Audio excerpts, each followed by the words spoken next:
Eh bien, j'ai choisi un livre avec un très beau titre, Un perdant magnifique, de Florence Sévos aux éditions de l'Olivier.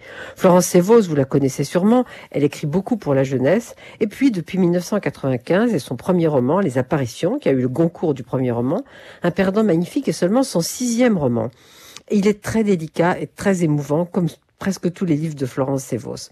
Il se passe entre la Côte d'Ivoire et le Havre, et il est probablement un écho de son enfance personnelle qui s'est passée entre ces deux lieux. Ce perdant magnifique s'appelle Jacques. Il est le beau-père de 2 filles, Irène et Anna. C'est avec Anna qu'il a une relation très particulière. Nous avions toujours été les 2 couche-tard de la maison, dit Anna. Quand nous habitions encore tous les 4 à Abidjan, ma mère m'envoyait me coucher à 9h parce que les cours commençaient le matin à 7h30. Je lisais un peu et je me relevais 1 heure plus tard, incapable de dormir. Je trouvais Jacques à la cuisine, fumant et finissant un verre de vin. « Tu devrais être au lit, Anna. » Je déclarais que je n'avais pas sommeil. Et il n'insistait pas. Je me faisais une tasse de citronnelle, je m'asseyais en face de lui, à la table amovible qui traversait la petite cuisine, et nous bavardions. J'avais l'impression de traîner dans un bar, comme une adulte. La plupart du temps, nous parlions de musique. Mais Anna ne vit plus avec Jacques, à Abidjan. Sa mère, Irène et elle sont désormais au Havre, sans lui. Il veut venir les voir pour Noël. N'a pas d'argent pour payer le billet d'avion.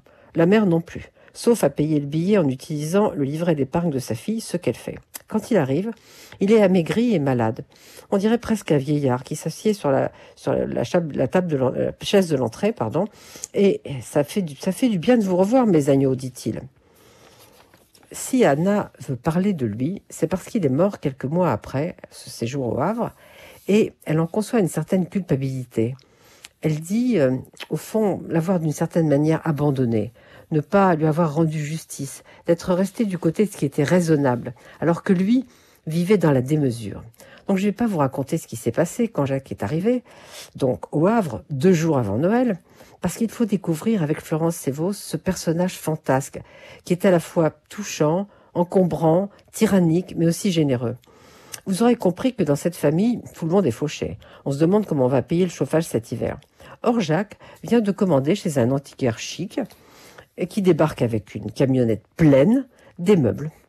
Un semainier, une bergère, un bureau Louis XVI, des lampes, quelques autres objets que je vous passe, et même un piano. Évidemment, quand on a un découvert phénoménal à la banque, c'est pas exactement ce qu'il faut faire. Sur ce, je vais vous laisser découvrir ce perdant vraiment magnifique. Ce titre est magnifique parce que c'est tout à fait ce personnage, un perdant magnifique. Et vous le découvrirez grâce à la manière dont Florence Sévos se le fait revivre. C'est, je vous le disais en commençant, aux éditions de l'Olivier.